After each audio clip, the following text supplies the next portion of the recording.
বাংলাদেশ সরকার আপনাদের পাশে আছে। যোগ্য লোককে যোগ্য জায়গায় বসাবো, তাহলে দেশ এগিয়ে যাবে। স্বাধীনতার পরে এরশাদ পালিয়ে যায়নি, কিন্তু শেখ হাসিনা যদি আর 1 ঘন্টা গণভবনে অবস্থান করত তাহলে তার মৃতদেহ গণভবনে পড়ে থাকতো। কারণ জনতার যে গ্রাস আমরা দেখেছি এবং 4 তারিখে ভোলায় যে আক্রোশ ছাত্রদের মধ্যে দেখেছি, আমরা ছাত্রদের সহযোগী ছিলাম।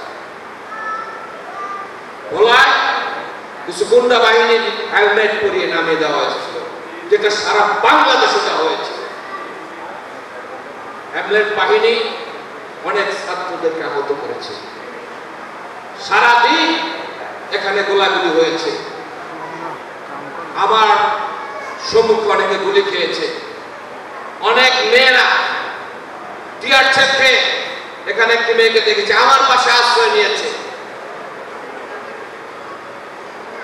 এবং আমরা এতটুকু করতে পারিনি, তাদের ট্রিটমেন্টের আমরা খবরটা পর্যন্ত নেওয়ার সময় পাইনি, তারা দেয়নি। আমরা সেই কঠিন অবস্থার মধ্যে দিয়েছিলাম। 5 তারিখে লাশ আসছে, 6 তারিখে লাশ আসছে, 7 তারিখেও লাশ আসছে। আমার সকলের কাছে নিবেদন হলো, আমরা তো একটা সুন্দর বাংলাদেশ চাই। আমার সন্তান আগামী দিনে সুন্দর একটা বাংলাদেশ চাই। আমরা কোনো বৈষম্য চাই না। আমরা চাই দেশের থেকে বৈষম্য দূর হয়ে একটি সুন্দর বাংলাদেশ, যেখানে সকল মানুষ তার মৌলিক অধিকার পাবে, সকল মানুষ তার কথা বলার অধিকার পাবে। আমরা কথা বলতে পারি, কথা বললে গ্রেফতার করা হতো। অনেকবার কারাগারে ছিলাম, ছাত্র রাজনীতি করেছি, কারাগারে বেরিয়ে পরে রাখা হতো।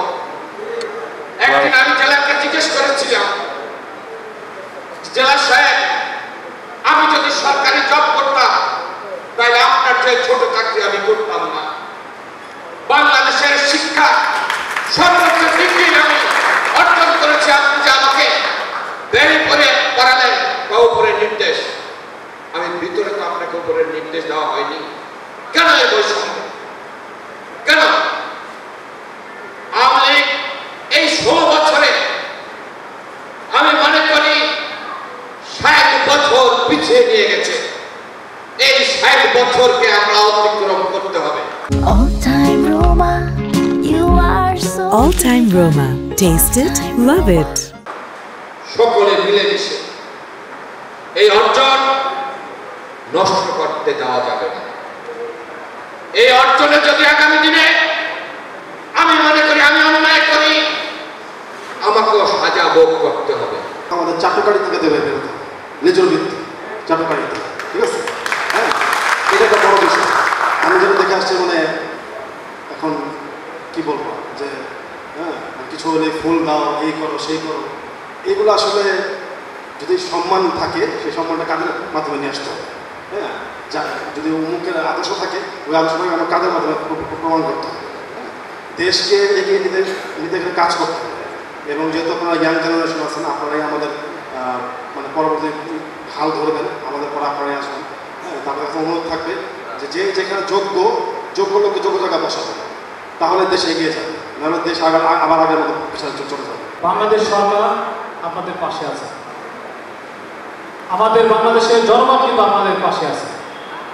তো আপনারা মনোবল হারাবেন না।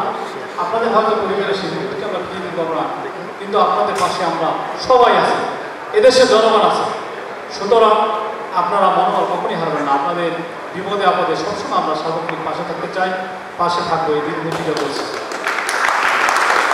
আজকের এই মত বিনিময়ের সময় আমাদের জেলা প্রশাসনের যিনি অভিভাবক, আমাদের জেলা প্রশাসক অভিজ্ঞ জেলা ম্যাজিস্ট্রেট যারা বাজার চান স্যার আপনাদের শুভকামনা জানিয়েছেন। সে রাষ্ট্রীয় একটি কাজে জরুরি মিটিংয়ে বরিশাল আছেন। সে আপনাদের যারা এখানে আহত এবং নিহত পরিবারের প্রতি সমবেদনা জানিয়েছেন এবং আপনাদের শুভকামনা জানিয়েছেন। আমি তার পক্ষ থেকে আসছি।